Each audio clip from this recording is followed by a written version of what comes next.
చేయండి అని చెప్పి అడిగాడు కుమారస్వామి గారు. కాబట్టి మేము చేసినటువంటి పర్యటన 50% విజయవంతమైందని చెప్పి నేను అనుకుంటున్నాను. ఇంకొక 50% ఎప్పుడు విజయవంతం అవుతుందంటే cement corporation of India CCI పనులు ప్రారంభమైనప్పుడు 100% మేము రిజల్ట్ సాధించినట్టుగా భావిస్తాం.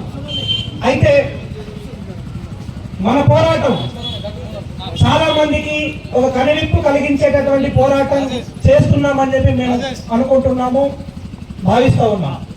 ఎందుకు అనంటే ఎప్పుడో 27 ఏళ్ల కిందట మూతపడ్డటువంటి పరిశ్రమ ఇప్పుడు అయితదా పోయితదా అని చెప్పి అంటున్నటువంటి బీజేపీ నాయకులు కానీ, బీజేపీని సపోర్ట్ చేసేటటువంటి మేధావులు కానీ చాలా మంది మమ్మల్ని కించపరిచారు. ఒక మాట చెప్పాలంటే వీళ్ళేదో రాజకీయ లబ్ధి కోసం పనిచేస్తున్నారు, పోరాటం చేస్తున్నారు, బదనాం చేయడానికి పనిచేస్తున్నారు అని చెప్పారు. అట్లాంటి ప్రచారం కూడా చేస్తూ ఉన్నారు. లేదా జోగు రామన్న గారికి సిపిఎం పార్టీ, సిపిఐ పార్టీ, కమ్యూనిస్టులు, ఇతర ప్రజా సంఘాలన్నీ అమ్ముడుపోయాయి కాబట్టి జోగు రామన్న ఏం చెప్తే చేస్తున్నారు అని చెప్పి ప్రచారం చేస్తున్నటువంటి వాళ్ళు కూడా ఉన్నారు. కానీ వాళ్ళకి ఇప్పుడు నేను చెప్పదలుచుకున్నది ఏంటంటే, మేము పోయి కేంద్ర మంత్రితో మాట్లాడి మీ పరిశ్రమను మేము ప్రారంభిస్తామని చెప్పి ఆమెను రాబట్టగలిగాము. మీకు కనుక చిత్తశుద్ధి ఉంటే, మీకు కనుక ఈ జిల్లా పట్ల, ఈ జిల్లా ప్రజల పట్ల ప్రేమ కనుక ఉంటే, మీకు దమ్ము ధైర్యం కనుక ఉంటే, మా సగం హామీ ఏదైతే మేము రాబట్టగలిగినామో ఆ హామీని పూర్తి చేయడం కోసం పనులు ప్రారంభించడానికి మీరు సిద్ధపడాలి అని చెప్పి సందర్భంగా ఇక్కడ నుంచి మేము సవాల్ విసురుతూ ఉన్నాం. ఆ పని చేయొచ్చు, మీరు ప్రభుత్వంలో ఉన్నారు కాబట్టి. ప్రతిపక్షంలో ఉండి కూర్చుని చెప్పండి, పోరాటంలో పాల్గొనమని చెప్పండి. మేము ఇప్పుడు జోగు రామన్ ఎట్లయితే గౌరవిస్తున్నామో మిమ్మల్ని కూడా గట్లనే గౌరవిస్తాం. కానీ మీరు ఆ పని చేయట్లేదు. మీరు పదవుల కోసం మాట్లాడుతూ ఉన్నారు, పదవే ముఖ్యమని చెప్పి అనుకుంటూ ఉన్నారు. ఆ రోజున మా సిపిఎం పార్టీ రాష్ట్ర కార్యదర్శి జాన్ వెస్లీ గారు వచ్చినప్పుడు కూడా ఒక డిమాండ్ చేశారు. మీకు ఈ జిల్లా ప్రజల పట్ల కనుక చిత్తశుద్ధి ఉంటే, CCIని రీఓపెన్ చేయాలని తపన కనుక ఉంటే మీరు మీ పార్టీ మీద పోరాటం చేయాలి, మీ ప్రభుత్వం మీద పోరాటం చేయాలి, లేకపోతే రాజీనామాలు చేసి ఈ ఉద్యమంలో పాల్గొనండి అని చెప్పి పిలుపునిచ్చారు. మరి ఆ పిలుపునన్నా మీరు పాటించాలా? లేదు, మేము చేసే ప్రయత్నం అన్నవి మీరు చేయాలి. కానీ తప్పుడు మాటలు చెప్తూ ప్రజల్ని మోసం చేసేటటువంటి ప్రయత్నం చేస్తూ ఉన్నారు. ఇది మంచిది కాదు అని చెప్పి చెప్పదలుచుకున్నాం. ఈ జిల్లా అభివృద్ధి చెందాలంటే CCI సాధన కమిటీకి CCI సాధనతో పాటు ఎయిర్పోర్ట్ కూడా సాధించాలనే లక్ష్యం ఉన్నది. ఎయిర్పోర్టే కాదు, ఆదిలాబాద్ నుంచి ఆర్మూర్ వరకు రైల్వే లైన్ సాధించాలనే లక్ష్యం ఉన్నది. అంతేకాదు పత్తి ఇక్కడ పండుతుంది, అధికంగా పండే పత్తి ఉన్నది. ఇక్కడ ఒక టెక్స్టైల్ పరిశ్రమను ఏర్పాటు చేయాలనే లక్ష్యం ఉంది. అందుకోసం కూడా భవిష్యత్తులో ఈ పోరాటం కూడా సాగిస్తాం. అఖిల పక్షాల తరఫున, మేము వామపక్షాల తరఫున BRS పార్టీని కలుపుకొని, కలిసి వచ్చే వాళ్ళందరినీ కలుపుకొని పోరాటం చేస్తాం. ఇది మాకు ఈ జిల్లా పట్ల ఉన్నటువంటి చిత్తశుద్ధి, ఇది మాకు ఈ జిల్లా పట్ల ఉన్నటువంటి అంకిత భావం. ఓట్ల కోసం, సీట్ల కోసం పనిచేసే వాళ్ళం కాదు, డబ్బు కోసం పనిచేసే వాళ్ళం కాదు. ఈ జిల్లా ప్రజల కోసం అవసరమైతే ప్రాణాలు ఇచ్చే వాళ్ళం తప్ప పైసల కోసం పనిచేసే వాళ్ళం కాదు. ఖబర్దార్ అని చెప్పదలుచుకున్నాం. గడ్డాలు, మీసాలు పెంచి, జుట్లు పెంచి, రోడ్డు మీద తిప్పి డీజేల ముందు డ్యాన్సులు చేయించడం గొప్పనా అని చెప్పి మేము అడుగుతా ఉన్నాం. మేమంటున్నాం, యువతను గడ్డాలు, మీసాలు పెంచుకొని, డీజేలు పెట్టుకొని రాయల ముందు డ్యాన్సులు చేయించడం గొప్ప కాదు. 3000 మందికి ఉపాధి కల్పించడం గొప్ప అంటున్నాం. మేము CCIని ప్రారంభిస్తే 3000 మందికి ఉపాధి లభిస్తుంది. ఆ 3000 మంది ఉపాధి కోసం జోగు రామన్న ప్రయత్నం చేస్తా ఉన్నారు. తప్పట్లయితే అంటున్నా నేను. ఆ ప్రయత్నం నువ్వు చెయ్యి, దమ్ముంటే ఆ ప్రయత్నం చేయాలి, బీజేపీలో దమ్ముంటే అని చెప్పి ఈ సందర్భంగా మేము అడగదలుచుకున్నాం. కానీ ఆ పని చేయకుండా తప్పుడు ప్రచారాలు చేస్తే సహించడానికి ఇక్కడ ఉన్నటువంటి సాధన కమిటీలో ఉన్నటువంటి ఏ సభ్యుడు సిద్ధంగా లేడు. భవిష్యత్తులో తరిమి కొట్టే రోజులు వస్తాయని చెప్పి సందర్భంగా చెప్పదలుచుకున్నాం. ఉద్యమంలోకి వస్తే గౌరవిస్తాం. ఉద్యమం చేయకపోయినా మంచిగా ఎగతాళి చేయొద్దు, ఉద్యమం చేయకపోయినా మంచిగా రాలేయద్దు. నీతో శాత కాకపోతే ఇంట్లో కూర్చుండు, మూలన కూర్చుండు. మేము పనిచేస్తున్నాం కదా, చేయని. కానీ చేయనియకుండా అడ్డం పని ఎందుకు చేస్తున్నారని చెప్పి సందర్భంగా మేము కలుసుకున్నాం. ఎన్ని కష్టాలు పడ్డామో, ఎన్ని ఇబ్బందులు పడ్డామో మాకు తెలుసుగా, పోయొచ్చినాము. ఈ కష్టాన్ని, ఇబ్బందిని అర్థం చేసుకోకుండా రాళ్ళేసే పని చేయడం ఏంటి? అందుకని ఇది మంచిది కాదు. ప్రజలన్నీ గమనిస్తున్నారు. ప్రభుత్వంలో ఉన్నా ప్రభుత్వంలో లేకపోయినా ఎవరు ప్రజల కోసం పనిచేస్తున్నారు, పదవి కాంక్ష కోసం ఎవరు పనిచేస్తున్నారని ప్రజలకు తెలియదా? ప్రజలేం పిచ్చోళ్ళు కాదు, అన్ని గమనిస్తున్నారు. అందుకని మేము చిత్తశుద్ధిగా ఈ సిసిఐ సాధన కమిటీ అన్ని పక్షాల తరపున నేను చెప్పదలుచుకున్నది, సిసిఐని సాధించేంత వరకు ఈ పోరాటం కొనసాగుతుంది అని చెప్పి ప్రకటిస్తా ఉన్నా. నేను సపోర్ట్తో మరి ఏ దీక్ష అయితే 19 మార్చి నాడు ప్రారంభించిన ఈ రిలే నిరాహార దీక్షలు మన పార్లమెంట్ ఈరోజు 4వ తారీఖు నాడు ముగిస్తున్నటువంటి ఆ డేట్ని చూసుకున్న తర్వాత అయితే మన సిసిఐ సాధన కమిటీ కాదు, కేంద్ర ప్రభుత్వం గతం నుంచి కూడా దాంట్లో ఇదొక భాగం సిసిఐ. ఇవాళ ఆర్మూర్ ఆదిలాబాద్ రైల్వే కావచ్చు, ఎయిర్పోర్ట్ కావచ్చు, ఇవాళ సిమెంట్ పరిశ్రమ, వాటికి సంబంధించింది ఇవాళ ఇప్పుడు మల్లేష్ బ్రదర్ గారు చెప్పినట్టు, కామ్రేడ్ మల్లేష్ చెప్పినట్టు సిసిఐ సాధన కమిటీ ఇప్పుడు ఇది కేంద్ర ప్రభుత్వంలో ఆధీనంలో ఉన్నటువంటి అనేక సంవత్సరాలు చెప్తూ వస్తున్నటువంటి ఆదిలాబాద్ ప్రజలకు అత్యవసరమైనటువంటి కార్యక్రమాల్ని ఆనాడు కమ్యూనిస్టు పార్టీలు తీసుకొని వెళ్తే ఆనాటి నుంచి ఈనాటి వరకు నేను అధికారంలో ఉన్న వారి మిత్రులు చెప్పాను, నేను చెప్పే విషయం లేదు. కాబట్టి ఇలా కామ్రేడ్ మల్లేష్ చెప్పినట్టు, ఎందుకంటే ఈరోజు మల్లేష్తో పాటు ఇప్పుడు ఇక్కడ వేదిక మీద ఎవరైతే మరి అందరం కూడా కలిసి ఈ సిసిఐ సాధనతో పాటు మిగతా అన్ని సమస్యల పట్ల మరి ఇక్కడ ఉన్నటువంటి భారతీయ జనతా పార్టీ నాయకులకు ఇక్కడ విన్నవించడం, పత్రికల ద్వారా వారికి విన్నపం చేయడం, స్వయంగా ఈ సాధన committee vice chairman Vijayagiri Narayana గారు నగేష్ గారికి ఫోన్ చేసి మాట్లాడితే, మీరు నాకే కలిసి అవసరం ఉన్నది, నేను ఢిల్లీలో నేనే కదా మాట్లాడేది, మీరు వచ్చి ఢిల్లీకి ఏం చేస్తారని చెప్పి ఒక పార్లమెంట్ సభ్యుడు మాట్లాడతారు. మరి ఆయనకు అంత ఎందుకు అహంకారం వచ్చినట్టు నాకు అర్థం కాలేదు. అంటే ఏదైనా ఒక డెమోక్రసీ సిస్టంలో అధికారంలో ఉన్నటువంటి పార్టీలు ఏ ప్రభుత్వం చేతిలో మనం అడిగే పని ఉన్నదో ఆ ప్రభుత్వం ఉన్నటువంటి ప్రజా ప్రతినిధులుగా వారు ఉన్నారు కాబట్టి ఇలా మనం అడుగుతాం. దానికి మీరెందుకు ఢిల్లీకి, నేనే కదా పార్లమెంట్లో మాట్లాడతాను చెప్పారు. అందుకొరకు ఇలా మాట్లాడకపోవడం వల్ల ఈ వేదిక ఇప్పుడు పెద్దలు మిత్రులు అందరూ మరి ఇలా కొండ రమేష్ గారితో పాటు, జీవన్తో పాటు, మా కామ్రేడ్ వెంకటారంతో పాటు, అట్టనే భూ నిర్వాసితుడు మరి ఈశ్వర్ దాస్తో పాటు మిగతా విఠల్, అట్టనే సోదరుడు మల్లేషు, పెద్ద మనిషి మరి సిర దేవేందర్ గారు, మా లౌకారి పోషెట్టన్న గారు, మా నగేష్ అంబేద్కర్ సంఘం నాయకుడు, ఈ రకంగా వీరందరూ కూడా మరి మొన్న 1వ తారీఖు నాడు బయలుదేరి ఈరోజు ఈ దీక్షా విరమణ జరుగుతున్నదని చెప్పి ఉద్దేశంతో వారు నేరుగా డైరెక్ట్ ఢిల్లీ నుంచి నాగ్పూర్లో దిగి, నాగ్పూర్ నుంచి ఈరోజు ఇక్కడికి వచ్చిన సందర్భంగా మీ అందరి తరపున, నా తరపున వారికి ముందుగా స్వాగతం సుస్వాగతం తెలియజేస్తున్నాం. మరి ఇలా కూర్చున్నటువంటి బేలా మండల నాయకులు, మిగతా నాయకులు, ఆశా వర్కర్లు, వాళ్ళు కూడా ఈరోజు ఈ ఆఖరి చివరి రోజు కూర్చోవడం జరిగింది. వారికి కూడా పేరు పేరున కృతజ్ఞతలు తెలియజేస్తా ఉన్నాం. ఒక విషయం స్పష్టంగా చెప్పాలా, ఈరోజు నిజంగా అంటే నేను ఆనాడు అధికారం ఉన్నప్పుడు కూడా కేటీఆర్ గారితో తీసుకురమ్మంటే కేటీఆర్ గారు తీసుకెళ్ళినప్పుడు ఉన్నటువంటి పరిశ్రమల శాఖ మంత్రి గారి దగ్గరికి, మీ సీఎం గారి దగ్గరికి మేము వేస్తామని చెప్తే డేట్లు ఇచ్చారు, రాలేదు. అప్పటి అప్పటి నుంచి నిరంతరంగా ఈ సాధన కమిటీ ఆధ్వర్యంలో జరుగుతున్న కార్యక్రమంలో నేను అనేక సందర్భాల్లో వారికి ఒక ధైర్యం ఇచ్చి కేటీఆర్ తోటి మాట ఇప్పించినామని చెప్పినాం. చాలాసార్లు మీరు కూడా చూస్తూ ఉన్నారు. కేటీఆర్ చెప్పిన మాటలు మీ అందరికి కూడా నోటెడ్ అయిపోయింది.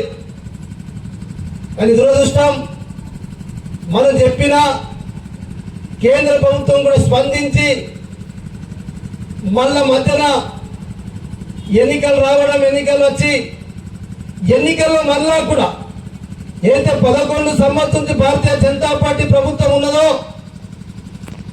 మళ్ళా ప్రభుత్వమే ఎన్నికలప్పుడు కూడా అమిత్ షా గారు చెప్పడం, ఈ స్థానిక ఎమ్మెల్యే పాయల్ శంకర్ గారు ఆ పైన ఓడిపోయిన జిల్లా బీజేపీ పార్టీ అధ్యక్షుడుగా ఉండి అనేక సందర్భాల్లో కేంద్ర మంత్రులను తీసుకొచ్చి ఇది మా కేంద్ర ప్రభుత్వ రంగ సంస్థ, ఇది రాష్ట్ర ప్రభుత్వానికి సంబంధం లేదు, రాష్ట్ర ప్రభుత్వం ఉట్టి ఏదో రాజకీయ లబ్ధి కొరకే కొట్లాడుతున్నారు, ప్రజలని తప్పుదో పట్టిస్తున్నారు చెప్పారు. ఎస్, మా రాష్ట్ర ప్రభుత్వం పరిధిలో లేదు. ఏం కావాలో ఒకవేళ కేంద్ర ప్రభుత్వం కోరితే మా రాష్ట్ర ప్రభుత్వం జీవనం ఇష్టమని చెప్పి ఆ రోజు ఉన్నటువంటి ప్రభుత్వంతో ప్రకటన చేపించిన వీళ్ళందరినీ తీసుకుపోయిన మిత్రుల్ని అందరూ కూడా ఆ రోజు నిజంగానే అన్న మీ ప్రభుత్వం నుంచి నిజంగానే కోఆపరేషన్ ఉందని చెప్పి ఇప్పుడు ఉన్నటువంటి పెద్ద మనుషులు అందరూ ఆ రోజు వచ్చారు. ఎప్పటికైనా న్యాయం ధర్మం గెలుస్తుంది. న్యాయం ధర్మం ఎప్పుడైనా ఆలస్యమైనా నిలబడుతుంది. మళ్ళా ఇలా స్వయం ఇదే పెద్దలందరూ సోదరులందరూ అసలు కేంద్ర ప్రభుత్వం దగ్గరికి పోతా మంత్రి కలిస్తే నిజంగా మంత్రి గారు ఇంత పాజిటివ్ గా సభ్యులకు చెప్తారని చెప్పి నేను కూడా ఊహించలే. వాస్తవం అరగంట టైం ఇచ్చారు. బ్రదర్ తప్పకుండా మీ ఆదిలాబాద్ సిమెంట్ ఫ్యాక్టరీని ఓపెన్ చేస్తాము. మీ ఆదిలాబాదే కాదు, పెండింగ్ ఉన్నటువంటి సిమెంట్ పరిశ్రమలన్నింటినీ కూడా ఓపెన్ చేయడానికి నేను ఇప్పటికే ప్రధానమంత్రి గారితో ప్రభుత్వంలో చర్చ జరుగుతుంది. స్పెషల్ ఆదిలాబాద్ ఇంకా, ఎందుకంటే ఆదిలాబాద్ అంటే మహారాష్ట్ర బార్డర్, మరి చాలా వెనుకబడ్డ జిల్లా, ఆదివాసుల జిల్లా, దళితులు ఉన్నారు, పేదవాళ్ళు ఉన్నారు, మైనారిటీస్ ఉన్నారు, అంత జిల్లా పేద జిల్లా. తప్పకుండా మీ జిల్లాలో అయితే చేపిస్తాం. నాకు ఒక 6 నెలల సమయం ఇవ్వండి. 6 నెలల తర్వాత నేను ఏమి డెవలప్మెంట్ కూడా చూపిస్తానని చెప్పి స్వయంగా కుమారస్వామి గారు చెప్పిండు. మా మిత్రులందరూ ఒక్కొక్కరు అరగంట అందరికి టైం ఇస్తే అందరం మాట్లాడినాం. మా మల్లె సోదరు చెప్పి డైరెక్ట్ గా 3,000 ఉద్యోగాలైనా ఇండైరెక్ట్ గా ఇంకా 3,000 4,000 ఉద్యోగాలు వస్తాయని చెప్పి నిజంగానే ఆ రోజైతే నిజంగా మంత్రి గారికి కలిసిన తర్వాత మనం చేస్తున్నటువంటి దీక్ష ఏదో ఉట్టిది కాదు, ఎవరో రాళ్ళేసి దీన్ని చెడగొడితే చెడిపోయేది కూడా కాదు. నిజంగా ప్రభుత్వంలో ఉన్నటువంటి మంత్రి సానుకూలంగా చెప్తే ఈ దత్తమ్మలు ఇక్కడ ఉన్నటువంటి ఎమ్మెల్యే, ఇటువంటి ఎంపీ కనీసం దీక్షలో కూర్చున్నటువంటి వాళ్ళంగా సాధన కమిటీ పిలుచుకొని మాట్లాడాలి, చెప్పాలా. లేకుంటే నేను 16 రోజులు టైం తీసుకుంటున్నా, మీరు పార్లమెంట్ లో నేను మాట్లాడతా వినండి అని చెప్పాలా. అంటే ఈరోజు ప్రజలు గెలిపించింది కాబట్టి ఎలా ప్రజా ప్రతినిధులు మేమందరం అడుగుతున్నాం. మీరు ప్రజా ప్రతినిధులు అయింది, మీరు ప్రజల చేత ఎన్నుకోబడ్డారు. మమ్మల్ని ప్రజలు ప్రతిపక్షంలో కూర్చోమని చెప్పింది కాబట్టి ప్రతిపక్ష పార్టీల పనేంది? పెండింగ్ ఉన్నటువంటి సమస్యలు అడగమా? మీరు ఇచ్చినటువంటి సమస్యల్ని అడగకూడదా? మీరు హామీలు ఇచ్చి ఎన్నికలలో ఓట్లు వేసుకొని గెలిచి మీరు సీట్ల మీద వచ్చిన తర్వాత అడగద్దా? అలా అది లేదు. మీరు చూశారు కదా, ఒక గణేష్ చెప్పిన భారతీయ జనతా పార్టీ అంటే ఏం పార్టీ అంటారా?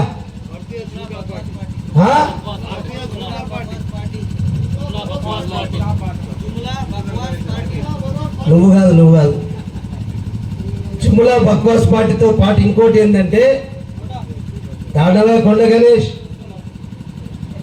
ఏమో నువ్వే స్పీచ్ ఇస్తావు కదా బీజేపీ అంటే అని చెప్పి అందుకొరకే भेज देंगे जनता की party property Bharatiya Janata party అంటే भेज देंगे जनता की ప్రాపర్టీ అదే పని కదా భారతీయ జనతా పార్టీ అంటే ఏదో అమ్మేసిన పబ్లిక్ ప్రాపర్టీ అమ్మేసుడే పాయల్ శంకర్ గారిది కూడా గదే ఉందని చెప్తున్నా నేను శ్రీధర్ బాబు వచ్చిండు ఫ్లడ్ వచ్చింది రైతులు మునిగిపోయినాయి పంటలు భూములని కోతకు గురి అని చెప్పి అతను వస్తే ముందు సీసీఐ తీసుకుపోయింది మనకు అన్నది అర్థమైంది ఇప్పటికి కూడా పాయల్ శంకర్ ఢిల్లీకి సాధన కమిటీ వచ్చినాక పరేషాన్లో పడ్డాడు ఆయనేమో రియల్ ఎస్టేట్ వ్యాపారస్తులకు అప్పచెప్పి కమిషన్లు తీసుకుందామని చెప్పి పాయల్ శంకర్ ఆలోచన ఉంటే ఈ సాధన కమిటీలో వచ్చి తిరిగి వచ్చి కలిసి మా ఫోన్ కాదంతా నిలబెట్టిందని చెప్పి పరిశ్రమలు నడుపు పాయల్ శంకర్ ఇది వాస్తవం బుద్ధి ఉండాలి కదా నీకు మంచి పిలుగుందని చెప్పి నేను పేపర్లో మొన్న చెప్పిన కానీ నువ్వు కూడా గదే పాయల్ శంకర్ ఆలోచన పడతావు ఏమైనా రియల్ ఎస్టేట్ వాళ్ళకి అప్పచెప్పాలా ఆ సీసీ ఉన్నటువంటి భూమిని అమ్మేయాలా జేబు నింపుకోవడానికే పాయల్ శంకర్ గారు ఉన్నారు ఇప్పుడు అర్థమైంది ప్రజలకు భారతీయ జనతా పార్టీ అంటే పాయల్ శంకర్ అంటే అర్థమైపోయింది పాయల్ శంకర్ అంటే ఒక సీసీఐని అమ్ముకొని తిన్నాడు మనం ఇక్కడే ఇంకా అజాగ్రత్తగా ఉండి ఈ పిక్చర్లు పని చేసుకొని దీక్షలు చేసుకోని అంటే నేను ఎన్నోసార్లు చెప్పినా మా మనోసాబ్ కూడా హిందీలో చెప్తుండే క్యా బోల్తే తేజీ అంటే అంగుతే మాయమైతే అని చెప్పిండు అంటే అదనాబాలు ఉన్నటువంటి ఆస్తులన్నీ కూడా పాయల్ శంకర్ గెలిస్తే అమ్మేస్తాడని చెప్పి మేము ఇయ్యలాగా చెప్పండి చెప్తున్నాం అంగకుంట గాయబ్ చేస్తాడని చెప్పిండు అంటే నేను చెప్పే ఉద్దేశం ఇలా పక్క ఛాలెంజ్ నువ్వు రియల్ ఎస్టేట్ కొరకు అమ్మటానికి కొరకే మాట్లాడావు నువ్వు పార్లమెంట్ సభ్యుడు మాట్లాడకపోతే ఎవరు మాట్లాడతారు మరి అందుకొరకు ఇప్పుడు మా రాఘవ గారు చెప్పారు ఎయిర్పోర్ట్ కూడా నిన్న పేపర్లు వచ్చిందంటే అది సాధన కమిటీ మనం చేసినటువంటి కార్యక్రమం పుణ్యమే తీర్థం రికార్డులు అని చెప్పి నేను ప్రెస్ మీట్ పెట్టిన 2016-17లో ఆనటువంటి రాష్ట్ర ప్రభుత్వం ఆర్ఎండ్బి డిపార్ట్మెంట్ తోటి ఆ రోజు ఏదైతే డిఫెన్స్ వాళ్ళ ల్యాండ్ ఉందో అది కాకుండా ఇంకెన్ని ఎకరాల ల్యాండ్ ఉన్నది అవైలబిలిటీ అని చెప్పి ఆ రోజు అడిగితే ఇది కాకుండా ఇంకా 1600 ఎకరాల భూమి అని చెప్పి సర్వే చేపించి పంపించింది కూడా ఆనాడు రాష్ట్ర ప్రభుత్వాన్ని కేంద్ర ప్రభుత్వం కోరితే ఆనాడు రాష్ట్ర ప్రభుత్వం చేసి పంపించిన విషయం కూడా నేను ఆనాడే పత్రికల్లో చెప్పిన తర్వాత 2022-23లో ల్యాండ్ ఫిజిబిలిటీ గురించి కూడా మళ్ళా కేంద్ర ప్రభుత్వం రాష్ట్ర ప్రభుత్వానికి లేఖ రాస్తే మన రాష్ట్ర ప్రభుత్వం ఆర్ఎండ్బి డిపార్ట్మెంట్ ద్వారా మొత్తం ల్యాండ్ ఫిజిబిలిటీ సర్వే చేపించి ల్యాండ్ 4 పక్కల ల్యాండ్ తవ్వి ఏముంది ఫ్లైట్లు వచ్చినా ఎక్కడున్నా ఏదైనా దిగబడుతుందా ఎంత బ్లాక్ స్థాయిలు ఉంది ఏముంది అని చెప్పి ఫీజిబిలిటీ తీసుకుపోయి ఆ ఫీజిబిలిటీ తర్వాత కానాపూర్ చెరువు ఉంది మరి కానాపూర్ చెరువు నీళ్లు కూడా ఎక్కువైతే ఫ్లడ్ వస్తే గ్రౌండ్ లోకి వస్తాయని అడిగితే ఇటు నీళ్లు రావు కిందికే నీళ్లు వెళ్ళిపోతాయి ఫ్లడ్ వస్తే అని చెప్పి ఆ రిపోర్ట్ లో పొందుపరిచినారు ఆనాడు అదే కాకుండా ఎయిర్పోర్టుకు ఎంత దూరంలో గుట్టలు కొండలు అని చెప్తే చాలా దూరం ఉన్నాయి ఎయిర్పోర్టుకు ఫిజిబిలిటీ ఉంది ల్యాండ్ ఫిజిబిలిటీ అని చెప్పి ఆనాడు ఉన్నటువంటి రాష్ట్ర ప్రభుత్వాన్ని కోరితే మనమే పంపించినాం అవన్నీ ప్రాసెస్ చేయడం ఈ ఉద్యమం కంటిన్యూగా సాగుతుంది కాబట్టి ఇలా ఎయిర్పోర్ట్ వచ్చిందంటే అది మన విజయం తప్ప వేరే వాళ్ళ విజయం కాదని చెప్తున్నా అందుకొరికే రాఘవ గారు అన్నారు విజయోత్సవ సభ పెడతాం ఎందుకంటే పేపర్ల ప్రకటన కాదు మనకు ఆర్డర్ వచ్చిన తర్వాత పెద్ద ఎత్తున ఇదే సాధన కమిటీ ఆధ్వర్యంలోనే పెద్ద ఎత్తున పిలిపించి విజయోత్సవ సభ ఎయిర్పోర్ట్ గురించి కూడా పెట్టే హక్కు మనకే ఉందని చెప్పి నేను ఈ సందర్భంగా మీతో మనవి చేస్తున్నా.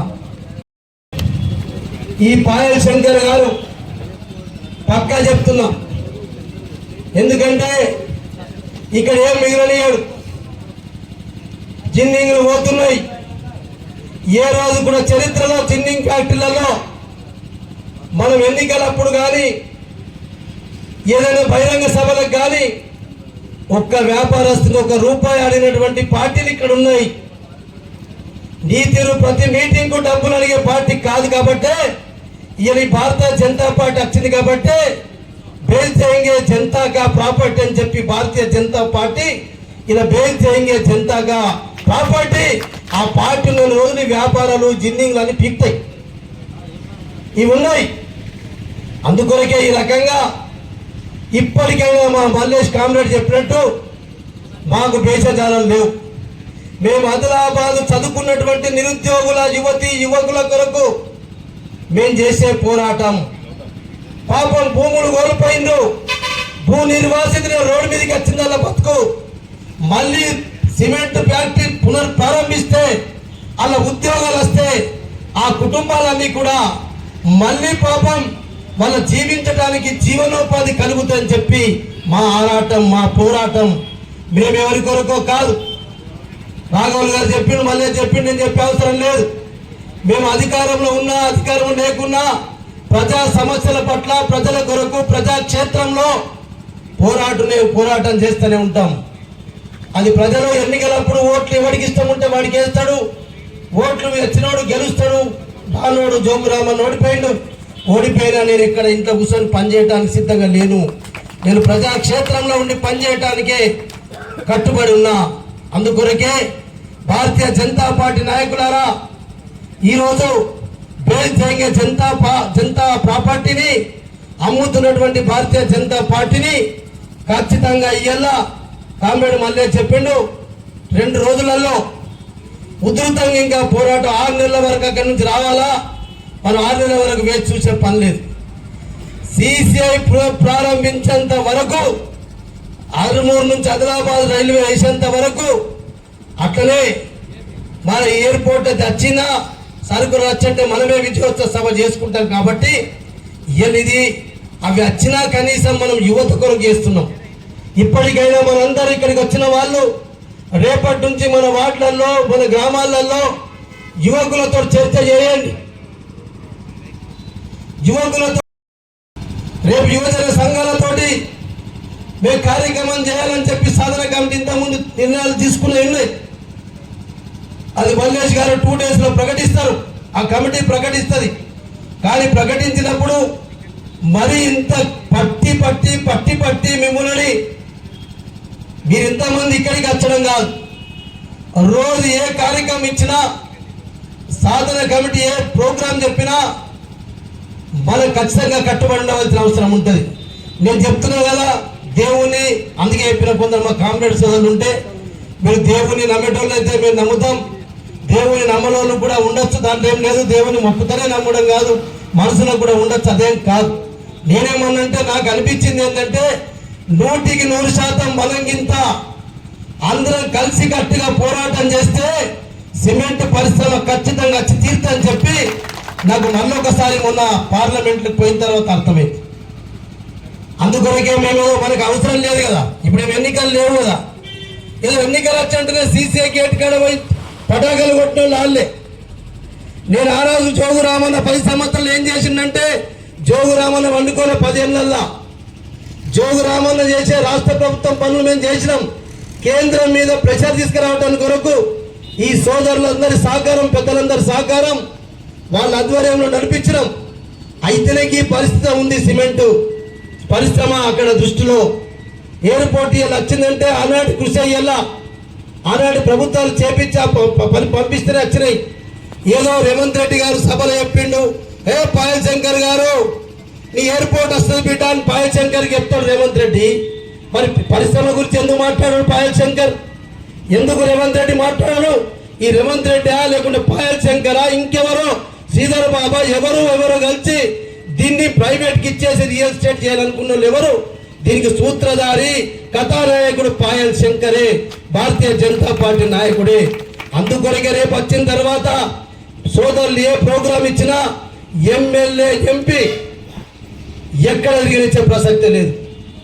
ఎక్కడ పడితే అక్కడ ఎమ్మెల్యే ఎంపీని మొత్తం నడుము బిడ్డ సోదరుడు మళ్ళీ చెప్పిండు కదా, రేపు వీర నేతృత్వం వహించు. 6 నెలల దాకా మేము పోరాటం చేస్తాం. మళ్ళీ ఒకసారి మీరు కేంద్ర మంత్రితో మాట్లాడి ప్రధానమంత్రి కల్పించే కార్యక్రమం పెట్టండి. ఇదే బృందం వస్తుంది, ప్రధానమంత్రితో కలిపియండి. గూడెం నగేష్ గారు, పాయల్ శంకర్ గారు, వాళ్ళు భారతీయ జనతా పార్టీ జిల్లా అధ్యక్షుడు ఉన్నావు కదా, ఆనాడే చెప్పినావు కదా, ఎయిర్పోర్ట్ తెస్తాం, అది తెస్తాం. జోగురామన్ ఏం చెయ్యలే, జోగురామన్ చెయ్యలేదు కాబట్టి నన్ను పక్క పెట్టిండు, నేను గెలిపించిండు. మరి నువ్వు చెయ్యాలా కదా? సరే నేను చెయ్యలే, ఒప్పుకుందాం. మరి నువ్వేం చేస్తున్నావు? అమ్ముకునే ప్రయత్నం చేస్తున్నావు. అందుకొరకే యువకులకు ఎన్నెన్నో చెప్పిండు. యువకులకు ప్రైవేట్ ఉద్యోగాలు, ప్రభుత్వ ఉద్యోగాలు ఇద్దేస్తాం. నేను చెప్పిన కదా, ఇలా జేఎన్టీ మా మిత్రులకు చెప్తున్నా, చెప్పే సందర్భం అయిందో కాదో కానీ జేఎన్టీ ఆధ్వర్యంలో ఇంజనీరింగ్ కాలేజీ కూడా ప్రభుత్వం తీసుకొచ్చినాం. జీవో ఇచ్చినాం ఎన్నికల కంటే ముందు, కానీ ప్రభుత్వం స్టార్ట్ చేయలే. అగ్రికల్చర్ పిఎస్సి కాలేజ్ స్టార్ట్ అయింది, 2 బ్యాచ్లు నడుస్తా ఉన్నాయి. అట్లనే ఐటీ టవర్ 40 కోట్ల రూపాయలతోటి ప్రైవేట్ బిల్డింగ్ లో పెట్టాం. ఇప్పుడు పూర్తిగా బిల్డింగ్ కూడా కంప్లీట్ అవుతుంది. ఇప్పటికి దాదాపు 400 నుంచి 500 మంది విద్యార్థులు ఐటీ టవర్ లో పనిచేస్తున్నారు. అది ఎక్కడ హైదరాబాద్ లో ఐటీ టవర్ ఉంటుంది, ఆదిలాబాద్ లో అంటే ఎవరు నమ్మలే. 4 ఫ్లోర్ల బిల్డింగ్ అయిపోయింది. అట్లా కృషి చేద్దాం. ప్రజలు గెలిపించినాక ఇక్కడ ఉన్నటువంటి యువకులకు, ఇక్కడ ఉన్నటువంటి పేద ప్రజలకు ఏం కావాలనో గెలిచేట్ నాయకులుగా పనిచేయమని చెప్తున్నాం. మా ఉద్దేశం ఏమి కాదు, ఇప్పటికైనా పాయల్ శంకర్ గారిని, గూడెం నగేష్ గారిని మీరు రండి. ఇప్పటికైనా మీ నాయకత్వంలో మేము అందరం పనిచేస్తాం. ఆ మల్లేష్ గారు చెప్పిండు కదా, మీరు వచ్చి కూడా కూర్చొని మీరు కూడా మా పదవులు ఉంటే మీ పీక్తేంది, మా పార్టీగా తీసేస్తేంది, మా ఆదిలాబాద్ ప్రజలకు ఏవైతే అవసరాలు ఉన్నాయో ఈ సోదరులు కమిటీ పెట్టిందో మేము కూడా వీళ్ళతో పాటు ఉంటామని చెప్పి రండి. మీకు కూడా స్వాగతం చెప్తాం, మీకు కూడా వెల్కమ్ చెప్తాం. మీ ఆధ్వర్యంలోనే ఇక్కడ కార్యక్రమం నడిపిస్తాం, గది చేస్తామంటున్నాం. అయినా మాకు ఇప్పుడు నువ్వు చెప్తావు, నువ్వు అక్కడ ఉన్నావు కాబట్టి జోగురామన్ అట్లా చెప్పాడు. కానీ నీకు ఇప్పటికి కూడా ఇంకా ధ్యాస ఏముందంటే, మేము పార్లమెంట్లో ఉన్నప్పుడు అక్కడ ఉన్నాడు పాయల్ శంకర్ ఎంతెల్లం సిసిఐని ప్రైవేట్కి అప్పచెప్పించి రియల్ ఎస్టేట్లకు అప్పచెప్పి తుడిచిపోతారా బాయ్. ఈ మంత్రి 6 నెలల టైం ఇచ్చిండు. ఇది 6 నెలల కంటే ముందే ఊడవీకి ఏదైతే అది జేబులు దంచుకోవాలని చెప్పి పాయల్ శంకర్ గారు ప్రయత్నం చేస్తున్నాడు. గూడెం నగేష్ గారు నువ్వు కూడా శంకర్ తోటి నువ్వు కూడా అని చెప్పిన మొన్ననే ఏమంటారు, దొంగావు తోటి మంచావు కూడా పోతుందని చెప్పి అంటారు పూషకన్న. దొంగావు తోటి ఇంకొకటి కలిసిందనుకో గంగావు, అది కూడా దొంగ అవుతుంది. దొంగ ఓకు నగేష్ గారు నువ్వు కూడా దొంగావు దగ్గర తయారు కాకు. ఈ పాయల్ శంకర్ అటు గౌరీ శంకర్ ఇంకోని ముంచా ఆదిలాబాద్ ని బర్బాద్ చేసిండు. మరి గూడెం నగేష్ గారు నిన్ను కూడా బర్బాద్ చేస్తాడు. నువ్వు రాజకీయాల్లో పనికి రాకుండా అవుతావు చెప్పి కూడా నేను ఈ వేదిక ద్వారా చెప్తున్నా. అందుకొరకే ఇలా గౌరీ శంకర్ జిఎస్టీ ఉన్నది హేమాలతైంది. పోయిన వాళ్ళ స్టేట్లందరూ ఇలా పుణ్యంతో వేళ్ళు అనేటటువంటి ప్రైవేట్ సంస్థ ద్వారా నడుస్తుంది. ఎన్నికలప్పుడు పార్లమెంట్ ఎన్నికలప్పుడు చెప్పిన మీకు జ్ఞాపకం ఉందో లేదో కానీ, పాల్ అంటేనే పాయల్ శంకర్ అని చెప్పిన, పి అంటే ఏ అంటే అశోక్ అని చెప్పిన, అది ఇచ్చోడు అశోక్ ఒకడు ఉన్నాడు, పిఏఎన్ నగేష్ అని చెప్పిన. ఈ పాల్ అనేటువంటి సంస్థ ప్రైవేట్ సంస్థ ఓపెన్ అయింది ఆదిలాబాద్ లా. ఇక ఉన్నాయని దోసుకునుడు, దొంచుకునుడు, అమ్ముకునుడు, పీకుడే ఉంటది. ఇక మనకేం మిగిలినాయని చెప్పినా కదా, గదే జరుగుతుంది అని చెప్పి ఇలా కనబడతా ఉంది. అందుకొరకే మీ అందరికి కూడా ప్రత్యేకంగా మల్లేష్ గారు ఈ కమిటీ సభ్యులందరూ కూర్చొని ఏ కార్యక్రమం ఇస్తే మండలంలో బేరాలు ఇస్తే బేరాలు ఒక ప్రోగ్రాం, జైనత్ ఇస్తే జైనత్ ఒక ప్రోగ్రాం, ఆదిలాబాద్ మండల్ ఇస్తే ఆదిలాబాద్ మండల్ ప్రోగ్రాం, మావల ఇస్తే మావల, ఆదిలాబాద్ టౌన్ ఇస్తే టౌన్. ఖచ్చితంగా ఇప్పుడు కొత్త మండలం బోరేజ్ అయింది, సాత్తాలు అయింది. మీ నాయకులు మనం కష్టపడదాం, ప్రజల కొరకు పోరాటం చేద్దాం. తప్పకుండా సీసీఐతో పాటు ఆదిలాబాద్ 6 రైళ్లు, ఎయిర్పోర్టు 4 రోజుల సరుకులు ఆర్డర్ వచ్చంటే విజయోత్సవ సభ కూడా పెద్ద ఎత్తున పెడతాం. మనమే దానికి మనమే కర్త కర్మ క్రియ అని చెప్పుకొని ఇంకా ఇది ఒకటి సాధించినాం. ఈ రెండు సాధించేంత వరకు కూడా కేంద్ర ప్రభుత్వంపై పోరాటం కొనసాగుతుందని చెప్పి మీరందరూ సంసిద్ధత ఉండాలని చెప్పి మీ అందరితో కోరుకుంటూ సెలవు చూస్తాను. ఐక్యత, అఖిల పక్షాల ఐక్యత. నరేంద్ర మోడీ, నరేంద్ర మోడీ, నరేంద్ర మోడీ. కేంద్ర ప్రభుత్వం మొండి వైఖరి, కేంద్ర ప్రభుత్వం మొండి వైఖరి. వర్ధిల్లాలి శ్రీశైల సాధన కమిటీ. శ్రీశైలం నిర్ణయంలో ఎమ్మెల్యే